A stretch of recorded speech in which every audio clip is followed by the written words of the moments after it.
The slave master, realizing the brutality of the dragons, immediately motioned for his slaves to present 2 chests of heavy gold as tribute and promised to give Daenerys 1,000 warships, only asking that she leave the area. If the gold was not enough, he was willing to offer 100 more chests on the condition that Daenerys would no longer interfere with the affairs of Yunkai. Daenerys was tempted by the offer, but looking at the slave kneeling beside her, she presented her own condition. All noblemen must free their slaves and pay them a corresponding wage. The slave master thought Daenerys was mad. He firmly believed that Yunkai was not a weak city, and behind its high walls were powerful allies. They would win the war, and Daenerys would eventually become his slave. Seeing him being so unreasonable to Dany, Drogon roared at him. You swore me safe conduct.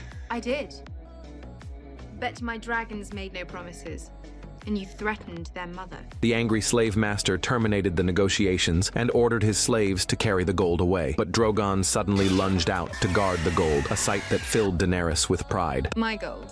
You gave it to me, remember? The nobleman was furious, but could only depart silently. Since the negotiations had broken down, the nobles began preparing their army for a confrontation with Daenerys and also hired a mercenary company called the Second Sons. The Second Sons were purely mercenary, willing to do anything for enough gold. Although they had only 2,000 men, they were well equipped and battle-hardened. So Daenerys summoned the 3 leaders of the Second Sons, planning to buy them out with more gold. However, the leaders were uninterested and even openly insulted her. At this point, Daenerys' resolve was firm, and she paid no mind to their mockery. Daenerys questioned them. You have only 2,000 men, while I possess 8,000 unsullied and 3 young dragons. How can you defeat me? The Second Sons have faced worse odds and won.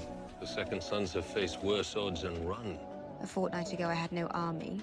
A year ago I had no dragons. The leaders remained unmoved after hearing this and continued to speak insults. Grey Worm moved to discipline them but was immediately stopped by Daenerys. Daenerys gave them 2 days to reconsider, but as one of the leaders departed, he brazenly insulted Missandei. I'm looking for you when this is over. Sir Barristan comes to battle. Kill that one first. Gladly, Your Grace.